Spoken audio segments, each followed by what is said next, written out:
Krisis pangan tentu saja ini menjadi kekhawatiran utama yang tengah dihadapi dan membayangi hampir semua negara di dunia saat ini di bawah masa pandemi. Indonesia punya apa? Karena selain ketahanan senjata dan militer, Indonesia juga tidak kalah penting harus tahan pangan. Kita berbicara mengenai ketahanan pangan, kita berbicara mengenai senjata apa yang Indonesia miliki agar kita bisa paling tidak anti krisis pangan. Dengan luasan wilayah yang dimiliki, Indonesia sebenarnya punya potensi yang sangat besar untuk menjadi self-reliance atau bisa bergantung pada diri sendiri. Tapi nyatanya kalau kita berbicara mengenai kekuatan beberapa provinsi yang berbeda-beda, masing-masing punya kelebihan dan kekurangan dalam memproduksi komoditas pangan. Ternyata ketidakmerataan ini menjadi hal yang sangat nyata. Ini akan kita bahas, senjata anti krisis pangan. Ini yang tengah dimaksimalkan oleh pemerintah, effort terbaik pemerintah kita yang bisa kita lakukan di tengah masa pandemi. Kita berbicara mengenai food estate.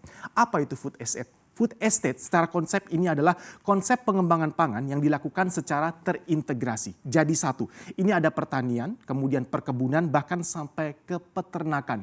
Yang ini sebarannya ada bisa dilakukan di suatu kawasan yang juga dikembangkan di beberapa wilayah sekaligus. Ini akhirnya keluar kata-kata food estate.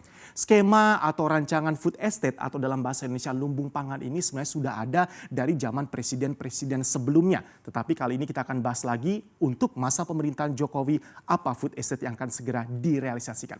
Baru saja kami memperoleh informasi dari kawan-kawan kita mengenai lokasi di Kalimantan Tengah yang ditetapkan oleh pemerintah akhirnya sebagai kawasan untuk membangun food estate atau lumbung pangan. Sesudah sebelumnya ada 3 alternatif awal di Sumatera Selatan, kemudian di Indonesia bagian timur ada Merauke dan juga Kalimantan Tengah. Lepas dari asumsi-asumsi apakah ini ada kaitannya dengan Kalimantan Tengah yang juga akan kebetulan di sana ada calon ibu kota baru, ini kita kesampingkan ya. Yang jelas akhirnya Presiden Jokowi mengambil keputusan lumbung pangan ditetapkan di Kalimantan Tengah. Dan informasi terbaru lagi, di mana ini Kalimantan Tengah tepatnya kalau kita berbicara mengenai rancangan food estate tadi.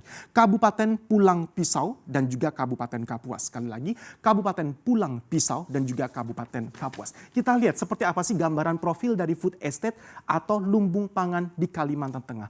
Lahan potensial yang dimiliki oleh Kalimantan Tengah secara keseluruhan, ini dalam pengertian bisa digarap dan dikerjakan, semuanya ada 295.500 hektar untuk lahan potensial yang bisa dibuka dan dimanfaatkan. Tetapi kalau kita berbicara mengenai fokus awal pengembangan dari lumbung pangan atau food estate ini akan dimulai di angka 165.000 hektar terlebih dahulu. Jadi proyek pembuatan kawasan food estate atau lumbung pangan ini akan dimulai dalam beberapa bulan ke depan di Kalimantan Tengah.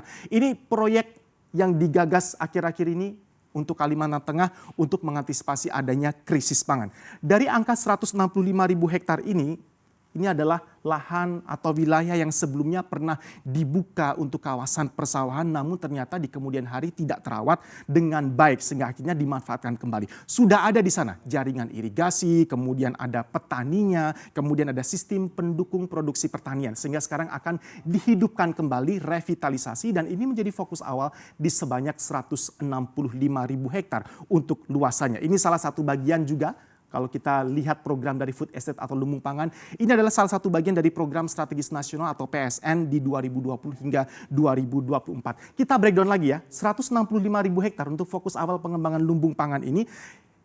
Angkanya kalau kita breakdown 85.500 hektar ini lahan fungsional yang sebenarnya sampai sekarang pun sudah digunakan untuk berproduksi setiap tahun. Jadi sudah ada outputnya untuk 85.500. Kemudian sisanya 79.500 hektar luasan tadi ini perlu dilakukan lagi semacam land clearing. Tapi tanpa perlu dilakukan cetak sawah kembali. Sehingga sebenarnya format-format persawahan sudah ada. Sehingga kita hanya perlu melakukan land clearing, tidak perlu dilakukan cetak sawah kembali dan juga harus dimaksimalkan peningkatan irigasi di sana. Ini adalah fokus awal pengembangan 165.000 hektar. Lokasi fokus awal di atas lahan rawa sekitar Sungai Barito baru saja kami sampaikan di Kabupaten Pulang Pisau dan juga Kapuas. Target intensifikasi di 2020, hanya beberapa bulan tersisa di 2020 dan pemerintah sudah komitmen akan segera dilaksanakan dalam waktu beberapa bulan ke depan dibangun food estate ini. Paling tidak dari angka dan yang sudah saya breakdown tadi, ini akan diutamakan dipercepat, ada intensifikasi di sana seluas 30.000 hektar di 2020. Sehingga diharapkan pertanaman pertama dari target intensifikasi ini di bulan September hingga Oktober sudah mulai bisa dilakukan pertanaman pertama. Sehingga ekspektasinya kalau tidak ada arang melintang, akhir tahun kita bisa mulai panen dari luasan target intensifikasi di 2020. Ini ya profilnya seperti ini, lokasinya di Kalimantan Tengah dengan kabupaten yang sudah saya sebutkan. Next, ini juga menarik menjadi headline. Menteri-menteri yang diutus oleh Presiden Jokowi untuk mengawal pembangunan dan tereksekusi serta terrealisasinya lumbung pangan atau food estate. Ada 3 menteri utama di sini. Prabowo Subianto sebagai Menteri Pertahanan, Basuki Hadi Mulyono sebagai Menteri PUPR, kemudian Erick Thohir sebagai Menteri BUMN. Ini menarik kalau kita melihat profil-profil sejumlah menteri untuk menggarap food estate secara bersama ini. Mengapa ada Menhan di sana? Presiden Jokowi beberapa kali mengatakan bahwa ini adalah program ketahanan non-militer Indonesia. Sehingga kita, kalau kita berbicara mengenai ketahanan pangan, ini tidak kalah pentingnya dibandingkan kekuatan senjata, apalagi di masa pandemi seperti ini. Ini menarik kalau kita lihat gambar atau 3 profil ini, pertanyaannya mengapa malah justru tidak ada Mentan di sana. Ini harus kita bahas di kesempatan terpisah karena ini juga menjadi headline dan pertanyaan dari semua masyarakat. Terwakil oleh para anggota DPR di komisi yang berkaitan dengan food estate ini. Menteri Syahrul Yassin Limpo malah justru kok tidak ada dan tidak dilibatkan dalam pembangunan lumbung pangan ini. Padahal seharusnya kalau kita berbicara mengenai ranah dari Menteri Pertanian, ini kan menjadi tanggung jawab mengenai persoalan pangan. Tetapi memang tidak ada dalam 3 menteri yang diutus oleh Presiden Jokowi membangun lumbung pangan. Kita simpan untuk pembahasan berikutnya karena ini tentu saja kita kembalikan Presiden punya kewenangan penilaian atau bahkan alasan khusus mengapa Mentan tidak diajak dalam program lumbung pangan ini. Next kita lihat ini gambaran potensi Kalimantan Tengah khususnya di Kabupaten Pulang Pisau dan Kapuas tadi seberapa besar sih? Mengapa dari 3 alternatif utama wilayah akhirnya Kalteng yang diputuskan untuk bisa dibangun di sana. Luas baku sawah yang dimiliki oleh Kalimantan Tengah totalnya ada 186.510 hektar. Ini untuk tahun 2018. Ternyata Kalimantan Tengah dalam urusan pangan ini juga sudah berhasil mencetak beberapa prestasi. Yang pertama, Kalimantan Tengah terbukti berhasil mengembangkan padi inbrida, varietas unggul baru Inpari 42 dan juga padi hibrida Supadi. Ini sudah terbukti lahan mereka bisa menghasilkan kualitas-kualitas pangan unggul khususnya tanaman pangan padi. Jangan lupa tanaman pangan tidak hanya padi tapi ada jagung dan juga jenis komoditas-komoditas lain di sana. Kalimantan Tengah juga mencetak prestasi berhasil memproduksi jagung untuk kebutuhan nasional.